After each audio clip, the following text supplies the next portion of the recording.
ශ්‍රී ලංකාවේ අප ලබා ගන්න එක ඇත්තටම සරල දෙයක්ද? අපි මේ ක්‍රියාවලිය දිහා ටිකක් ගැඹුරින් බලමු. මේ ඇප් ක්‍රියාවලිය තේරුම් ගන්න අපි මුලින්ම බලන්න ඕන ලංකාවේ නීතිය පදනම මොකක්ද කියලා. ලංකාවේ නීති පද්ධතිය කියන්නේ හරිම අපූර්ව මිශ්‍රණයක්. ඒකට ශතවර්ෂ ගානක ඉතිහාසයක් බලපාලා තියෙනවා. යටත් විජිත කාලවල නීති අපේ පැරණි සිරිත් විරිත් එකට පැටලිලා තමයි තියෙන්නේ. හොඳයි. ඉතින් මේ නීති ඔක්කොම ක්‍රියාත්මක වෙන්නේ කොහෙද? අපි බලමු උසාවි පද්ධතිය ගැන. මේ දූරාවලියේ ඉහළින් ඉන්නේ ශ්‍රේෂ්ඨාධිකරණය. ඒක තමයි අවසන් බලධාරියා. ආණ්ඩුක්‍රම ව්‍යවස්ථාවෙන් මේ බලය දීලා තිනා. ඒ නිසා ඒක තමයි අවසාන අභියාචනාධිකරණය. නඩු පැහැදිලි දූරාවලියක් දිගේ තමයි ඉහළට යන්නේ මහේස්ත්‍රාත් උසාවියෙන් දැන් ශ්‍රේෂ්ඨාධිකරණයට. හරි. දැන් අපි කතාවේ ප්‍රධාන මාතෘකාවට එමු. ඇප නීති. මේව පාලනය වෙන්නේ ඇප පනතේ.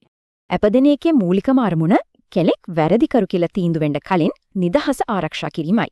නීතියේ තියෙන හරිම වැදගත් මූලධර්මයක් නිදහස තමයි සාමාන්‍ය තත්ත්වය වෙන්න ඕන. මේකෙදි අපරාධයේ වර්ගය හරිම වැදගත්.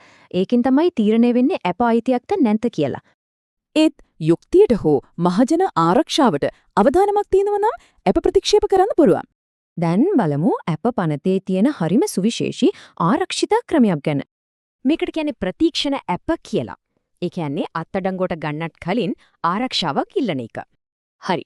කෙනෙක්ව අත්අඩංගුවට ගත්තාම නඩු පවරන්නේ කවුද? ඒ බලය තියෙන්නේ කාටද?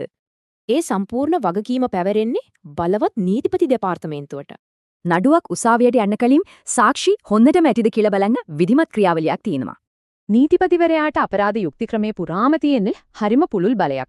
ඉතින් මේ සංකීර්ණ පද්ධතියෙන් වෙන්නේ පුද්ගල නිදහසයි මහජන ආරක්ෂාවයි අතර සියුම් සමබරතාවයක් ඇති කරන එක. මේක උසාවිවලට විතරක් සීමා දෙන්නේ නැහැ. සමතකරණයෙන් අවුරුද්දකට නඩු ලක්ෂ 2.5ක් විසඳෙනවා. මේ විකල්ප ක්‍රම දෙපාර්ශ්වයටම සාධාරණයි. ඒ වගේම උසාවිවලට තියෙන පීඩනයත් අඩු කරනවා. අවසානයේදී මේ සම්පූර්ණ රාමුවම එකිනෙකට පරස්පර ඒත් වැදගත් මූලධර්ම දෙකක් සමබර කරනවා. මේන් තමයි ශ්‍රී ලංකාවේ ඇප ක්‍රමයේ මූලිකම අරමුණ පැහැදිලිවම පෙන්වන්නේ.